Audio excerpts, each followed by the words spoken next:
मंडळी नमस्कार. मी सुजाता जो परिक्रमामध्ये आपलं स्वागत.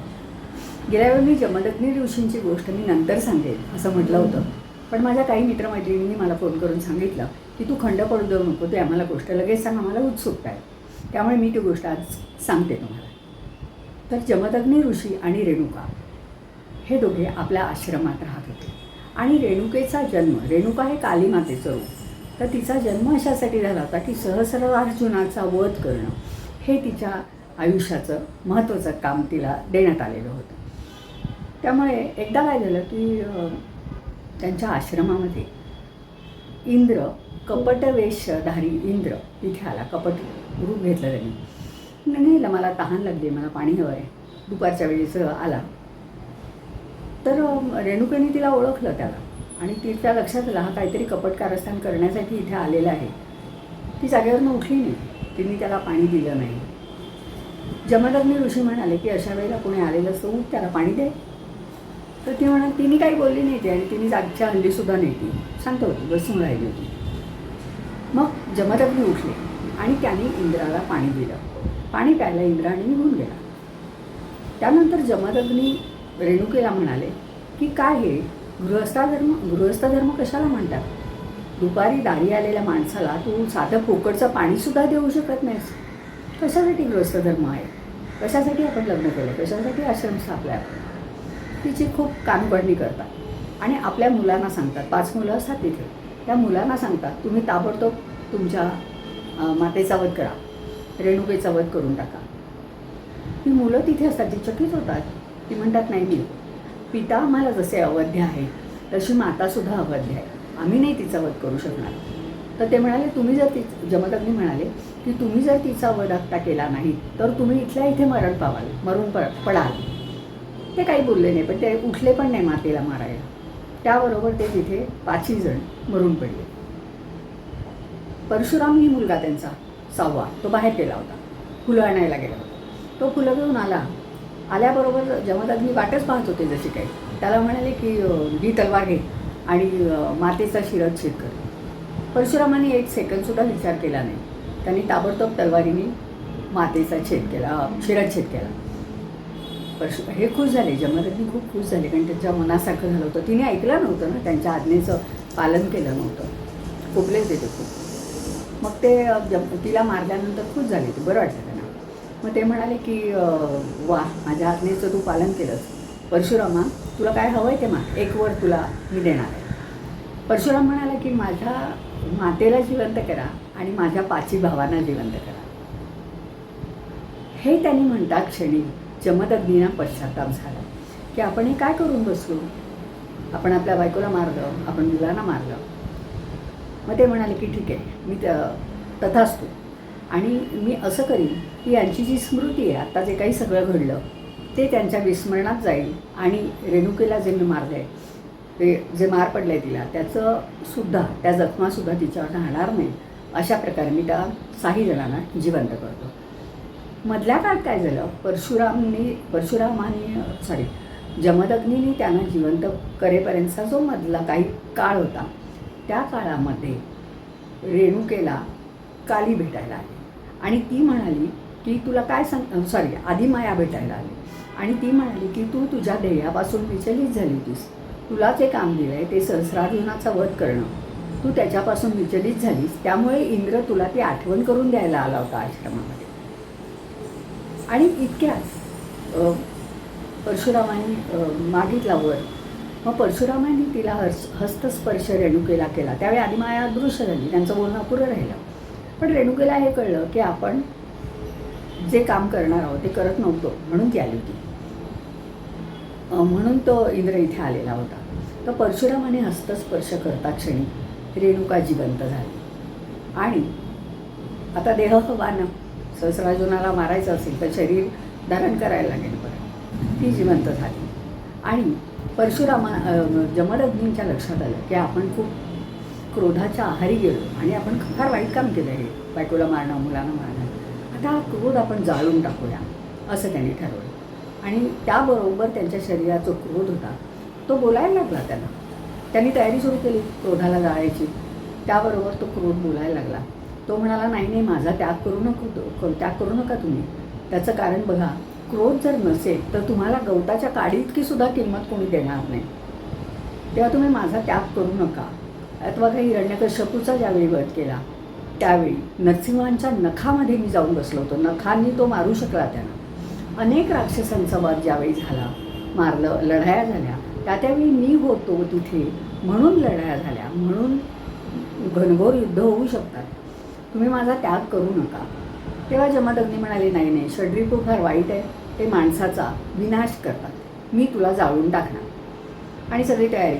परशुराम हे सगळं बघत असतो, कारण मोठ्याने बोलणं त्यांचं चाललेलं असतं. तो क्रोध शरीरातनं बाहेर येतो, कारण आता जाळून टाकणार ना, तो बाहेर येतो. तर तो म्हणतो, तुम्ही मला काढून टाकलं बाहेर, आता मी काय करू, मी आता कुठे जाऊ. तेवढ्यात यांना विचार पडतो जमदग्नींना की आता कुठे पाठवायचा याला. कारण क्रोध अशा ठिकाणी जायला हवा की माणूस सच्ची, विवेकी आणि संयमी असला पाहिजे. त्याच्यावर संयम असला पाहिजे. क्रोधाचा उपयोग, षड्रिपूंचा उपयोग तारतम्याने करायचा असेल तर तो माणूसही तसा लागतो. अविचारी माणूस कुठल्याही रिपूंवर हे करू शकत नाही, विजय मिळवू शकत नाही. रागावर, काम, क्रोध, लोभ कशावरही तो विजय मिळवू शकत नाही. तर असा माणूस कुठून शोधायचा.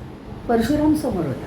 तर परशुराम पुढे आला आणि परशुराम म्हणाला की मला तो क्रोध द्या, मी त्याचा तारतम्याने उपयोग करीन. मग त्यांनी जो क्रोध टाकून दिला होता जमदग्नीने, तो परशुरामाने, त्याने विचारलं की तू नक्की याचा उपयोग, जमदग्नीने विचारलं की तू याचा उपयोग व्यवस्थित करशील ना, कारण यांनी माझा सर्वनाश करायची वेळ आणली होती. तो म्हणाला, नाही नाही, मी याचा उपयोग अगदी व्यवस्थित करेन, तुम्ही काय काळजी करू नका, मी संयमाने वागेन. आणि त्यांनी पण म्हणे, तुमच्या पायांचं तीर्थ मला घ्यावं लागेल तर मी ते करू शकेन. आणि त्याने चरण तीर्थ घेतलं आणि तो क्रोध जो टाकलेला होता तो प्राशन केला. आता प्राशन करायला ते काही हे आहे का, वस्तू आहे का प्यायची, पण असं आहे त्या कथेमध्ये. त्यानंतर जमदग्नींचा क्रोध नाही झाला, शांत झाले, अति शांत झाले. अशामध्ये एक दिवस सहस्रार्जुन त्यांच्या आश्रमात आला आणि आश्रमात येणारे सांगितलं आणि त्यांनी म्हटलं की आपण सगळं घेऊन जातो लवाजा. मृगयेसाठी वनात आला होता तो आणि तो यांच्या आश्रमात. तर मग प्रधानाला त्यांनी सांगितलं की यांच्याकडे बघा तुम्ही की आश्रमात काही सामान नसेल तर त्यांना सगळं भोजनाची वगैरे व्यवस्था करावी लागेल, तर तुम्ही त्यांना काय सामान असेल ते पाठवा. पण इथे रेणुकेने काय केलं, जमदग्नीला सांगितलं की इंद्राकडून तुम्ही कामधेनू घेऊन या. आपण या लोकांची नुसतं यांचं फळं वगैरे कशाला द्यायची, आपण त्यांना अन्न देऊया, तुम्ही कामधेनूला घेऊन या. त्याप्रमाणे जमदग्नी कामधेनू घेऊन आले काही वेळ काळासाठी आणि या सगळ्यांना जेवण वगैरे व्यवस्थित दिलं हिनी, रेणुका मातेने. यांना सहस्रार्जुनाला प्रश्न पडला की हे एवढं ऋषी आणि एवढं यांच्याकडे हे सगळं कुठून आलं. म्हणून त्यांनी विचारलं, कुठून आणलं तुम्ही हे सगळं, तुमच्याकडे कसं काय. तर ते म्हणाले की नाही, आमच्याकडे कामधेनू आणली आहे आम्ही, त्या कामधेनूमुळे आम्ही तुमचं सगळं व्यवस्थित करू शकलो. तर सहस्रार्जुन म्हणाला, मला देऊन टाका ती कामधेनू आता. तर मग जमदग्नी म्हणाली, तशी देता येणार नाही, ती मर्त्या लोकांसाठी नाही आहे, तर ती इंद्राकडनं मी काही काळासाठी आणली होती आणि ती कशी मी तुला दान करू शकतो, कारण त्यांची आहे ना ती, मला त्यांना परत द्यायची, थोड्या वेळासाठी बोलीने आणली आहे मी, त्यामुळे ती मला त्यांना द्यायची आहे. सहस्रार्जुन काही ऐकेना, तो जबरदस्तीने त्या कामधेनूला पळवायला लागला. तो पळवायला लागला, रेणुका पुढे झाली आणि भांडायला लागली त्यांच्याशी. त्यांच्यामध्ये घनघोर युद्ध झालं, काही उपयोग झाला नाही. जमदग्नी पण पुढे आले मागा, पण जमदग्नीला सहस्रार्जुनाने मारून टाकलं. आपल्या नवऱ्याला मारलं आहे हे पाहून ही रेणुका चक्र घेऊन लढायला आली आणि तिने खूप सैनिक मारले वगैरे सगळे. आणि ज्यावेळी तिच्यावर खूप अत्याचार करायला लागला सहस्रार्जुन, खूप ठिकाणी मारायला वगैरे लागला, त्यावेळी ती किंचाळायला लागली, परशुरामाच्या नावाने हाका मारायला लागली. त्यावेळी नेमका परशुराम हा कैलास पर्वतावर शंकराकडे विद्यार्जन करत होता. त्यावेळी त्याला ते हे मिळालं, शिवधनुष्य आणि गणपतीकडून परशु मिळाला होता. तर त्यांनी तिथपर्यंत ऐकायला गेल्या रेणुकेच्या हाका. म्हणून त्यांनी शंकरांना विचारलं की माझी माता मला बोलवते असं मला वाटतं, तुम्ही जरा जाऊन येऊ का. ते म्हणाले की तू अवश्य जा आणि पृथ्वीवर क्षत्रियांनी अत्यंत उन्माद चालू आहे त्यांचा, तू त्यांचा नाश कर आणि पृथ्वी 21 वेळा निःक्षत्रिय कर.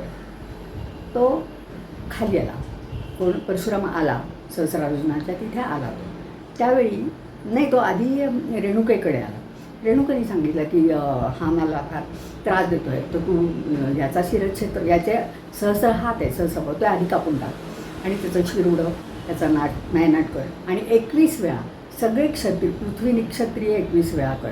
21 वेळा का कर? कारण त्यांनी मला 21 ठिकाणी त्यांनी मला मारलं आहे म्हणून 21 वेळा कर. त्याप्रमाणे मग परशुरामाने त्याचे सहस्र बाहू आधी कापून टाकले, त्यानंतर त्याचा शिरच्छेद केला आणि त्यानंतर पृथ्वीवर जिथे जिथे क्षत्रिय मिळत गेले त्या क्षत्रियांचा त्यांनी विनाश केला.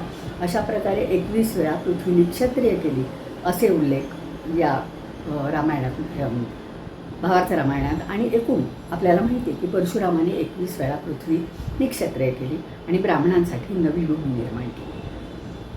पण जमदग्नींनी जो क्रोध टाकून दिला तो परशुरामाने प्राशन केला आणि तो यथायोग्य वेळी वापरला, सांगितला होता त्याप्रमाणे, आणि विवेकाने वापरला, त्यामुळे त्याला त्याचा फायदा झाला. तर अशा प्रकारे आपल्याला जे षड्रिपू आहेत दिलेले आहेत मानवाला, ते सगळे जर आपण तारतम्याने वापरले तर ते आवश्यक आहे. आपल्याला रागच आला नाही, आपल्याला कसा मोहच पडला नाही, तर जगण्याला काही अर्थच नाही हो. एखादी गोष्ट आपल्याला हवी असं वाटलं तर आपण त्यासाठी प्रयत्न करतो ना. म्हणजे मोह, आपल्याला आकर्षण वाटतं की मला काहीतरी गाडी घ्यायची, तर आपण त्या दृष्टीनं आपण नियोजन करायला लागतो, पैसे जमवायला लागतो.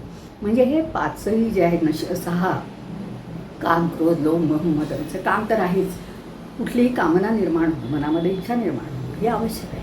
आणि जर मानवी स्वभावानुसार या सगळ्या गोष्टी, हे सगळे ते शत्रू नाहीच आहेत, तुम्ही त्यांना मित्र करून घेऊ शकता त्या त्या वेळेप्रमाणे. त्यामुळे हे जे आहे अवगुण आणि सद्गुण, तर हे अवगुण न म्हणता त्यांचा जर सद्गुणांप्रमाणे आपण वापर करत राहिलो असं एकंदर दिसतंय आपल्याला की त्या त्यावेळी तारतम्याने जर वापर आपण केला तर तो व्यवस्थित आपल्या विकासाला कारणीभूत होऊ शकतो, असं आपल्याला परशुराम आणि जमदग्नी यांच्या गोष्टीवरून दिसतं.